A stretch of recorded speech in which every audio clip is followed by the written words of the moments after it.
Pablo Picasso once said, "Art is theft." When I was in 8th grade, I used to go to a painting class. I had no idea what I wanted to paint for a still life project that we had, but I decided to paint a bowl of mandarins.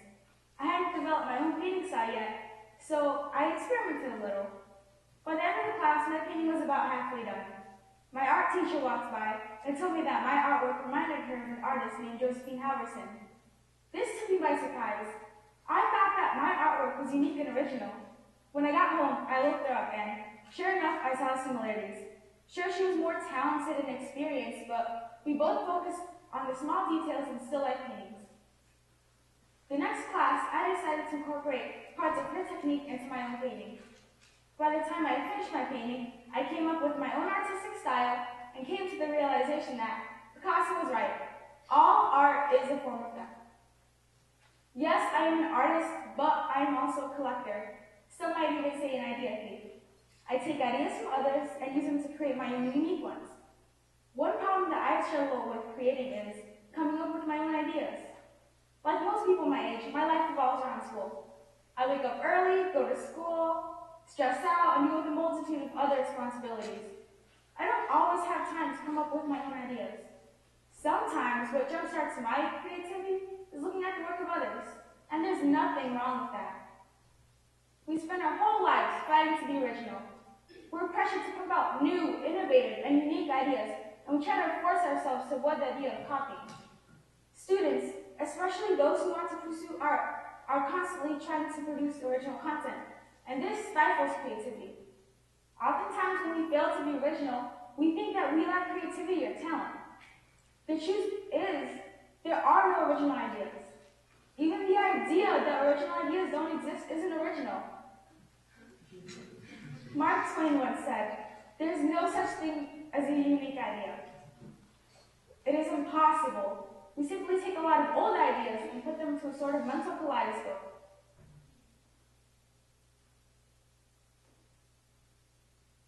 Chasing authenticity is much better than chasing originality. For something to be original, it has to be the very first. But for something to be authentic, it has to be real or genuine. It takes a lot to make an idea original, but all it takes to make something genuine is for it to be genuine and real to you. Think of it like the recycling system. First, all the items are collected. Then they are sorted and compressed and shipped out to make new products. You find new ideas, you make new ones, you share them, others use them. If you throw away your ideas or keep them to yourself, you throw them away in the trash. Instead, throw them away in the recycling bin. Keeping ideas to yourself or throwing them away is harmful to the creative environment. When I began my creative journey, I had a hard time sharing my ideas with the rest of the world. I felt that I had worked too hard to craft my product and I wanted to keep it to myself. I realized that by doing this, I could be keeping someone else from finding their immense voice. I share ideas to be able to take ideas. Here are 3 steps to creating these ideas. Step 1, collect. When you steal an idea, you begin gathering inspiration. When you take an idea, think about why you like it. See what pieces work. Not only does this allow you to come up with your own ideas, but it lets you learn about others' creative process.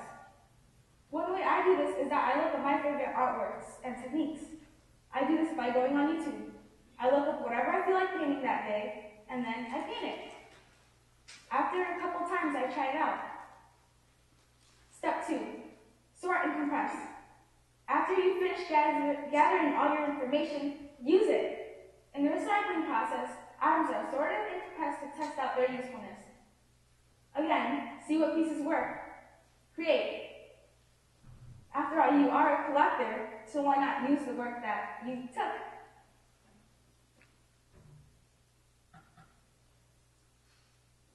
After doing all this, what I do is I take all the techniques that I learned and then I put them all into one painting, and then I create my own unique, fabulous painting.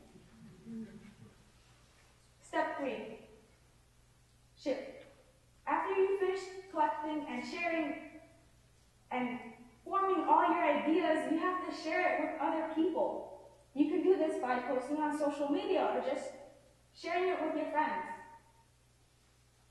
Doing this allows other people to critique on your work, and it gives other people ideas as well. After I finish creating my painting, I share it with my parents. They always give me positive reinforcement and give me critiques on how to fix my painting. Then I share it with my friends, and they give me a whole new outlook on what my painting is to them. If you're still unsure about this, there are several successful creators who've done this technique to create this. They didn't chase originality, they let it come to them instead. Steve Jobs once said, "We've always been shameless about stealing great ideas." The Apple Macintosh included a numerous amount of features from the Xerox PARC. Pablo Picasso studied African art for many years. After Thomas Jefferson's daughter cooked pasta with Parmesan cheese, he decided to switch Parmesan with cheddar and created a famous dish called mac and cheese. What would happen if creative people never took from the inspiration they found? We would live in a world with no technology, no food, and worst of all, no art. It'd be a very depressing world. Creators look at others for inspiration.